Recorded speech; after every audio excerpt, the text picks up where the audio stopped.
যেদিন আল্লাহর নবী দুনিয়া থেকে বিদায় নিচ্ছে, সেদিন জিবরাইল এসে বলছে, ইয়া রাসূলুল্লাহ, মালাকুল মউত দরজায়, আপনি বললে আসবে, আপনার রূহ কবজ করবে। আল্লাহর নবী বলেন, আল্লাহকে জিজ্ঞেস করো জিবরাইল, আমি যদি আমার আল্লাহর কাছে যাই, আমার উম্মতের সাথে আমার আল্লাহ কি আচরণ করবেন, ওটা বলো, তারপরে আমি যাব। জিবরাইল গেলেন, আল্লাহর নবীকে আয়েশা শুনাইলেন, ও নবী, আল্লাহ তাআলা জানাইছেন আপনার অবর্তমানে আপনার উম্মত যখনই মাফ চাইবে, আল্লাহ তাআলা আযাব দিবে না, সাথে সাথে মাফ করে দিবে। আপনি যেমন মাফ চাইছেন, তখন যেমন মাফ করছে, আপনার অবর্তমানে আপনার উম্মত নিজে নিজে মাফ চাইলেও আমি আল্লাহ মাফ করে দিই। এতদিন তো কে মাফ চাইছে? নবী নিজে মাফ চাইছে। এখন তো আপনি না থাকলেও আমি ওয়াদা দিলাম, আপনার উম্মত যদি নিজে নিজেও মাফ চায়, আমি মাফ করে দিই। নবী বললেন, তাহলে জিবরাইল, মালাকুল মউতকে বলো আমার জান কবজ করতে। তাহলে সারাটা জীবন তিনি ভাবলেন উম্মতের কথা। আজ যখন তিনি দুনিয়া থেকে বিদায় নিচ্ছেন, তখনও ভাবছেন কার কথা? নবীজি সাল্লাল্লাহু আলাইহি সাল্লাম যখন ইসরাফিল সিংহা ফু দিবে, দ্বিতীয় ফু, সবাইকে যখন হাসরের ময়দানে উঠানো হবে, তখন প্রথম উঠানো হবে আমাদের নবীকে। হাদিসে আছে, 4 ফেরেশতা জিবরাইল, মিকাইল, ইসরাফিল, আজরাইল আসবেন নবীজির রওজা মুবারকে।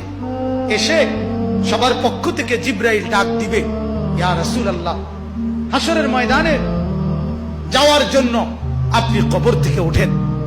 হাদিসে আছে, আল্লাহর নবী সাল্লাল্লাহু আলাইহি সাল্লাম কবর থেকে চোখ মেলবেন, আর উঠে দাঁড়াইতেই কপালের বালু মুছতে মুছতে তাকাইয়েই বলবেন, প্রথম কথা, জিবরাইল, তোমরা শুধু 4 জন ফেরেশতাই আসলা আমাকে নেওয়ার জন্যে, আমার উম্মত আসে নাই। আমার উম্মত কোথায়? আমার উম্মতের হালাত কি? আমার উম্মত কি আমার বর্তমানে জাহান্নামে চলে গেল নাকি? জিবরাইল তখন বলবেন, হায় ইয়া রাসূলুল্লাহ, আজও বললেন না, আজও বললেন না, আজও সেই উম্মত উম্মত।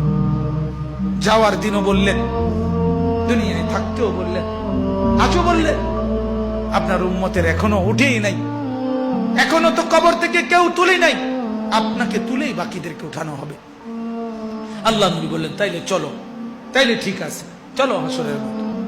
হাসরের মাঠে যাবেন সমস্ত নবী, আদম থেকে ঈসা এবং উনাদের উম্মত কিয়ামত পর্যন্ত। আমি সংক্ষেপে বলতেছি, সমস্ত নবীর উম্মত, নবীরা শুধু এক কথা বলবেন হাসরের ময়দানে, ইয়া রব্বি নাফসি নাফসি, ইয়া রব্বি নাফসি নাফসি, আয় আল্লাহ আমাকে বাঁচান, আমাকে বাঁচান। সমস্ত ফেরেশতারাও বলবে, আল্লাহ আমাকে বাঁচান। সমস্ত জিন বলবে, আল্লাহ আমাকে বাঁচান। পুরা হাসরের মাঠে একই শব্দ, আল্লাহ আমাকে বাঁচান, আমাকে বাঁচান।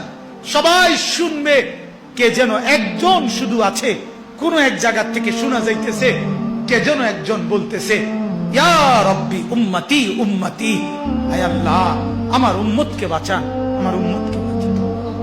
তিনি মুহাম্মদুর রাসূলুল্লাহ সাল্লাল্লাহু আলাইহি ওয়াসাল্লাম। নওজোয়ান, তোমাকে বলি, যিনি দুনিয়াতেও কাঁদলেন, যিনি কবরে যাওয়ার দিনও কাঁদলেন,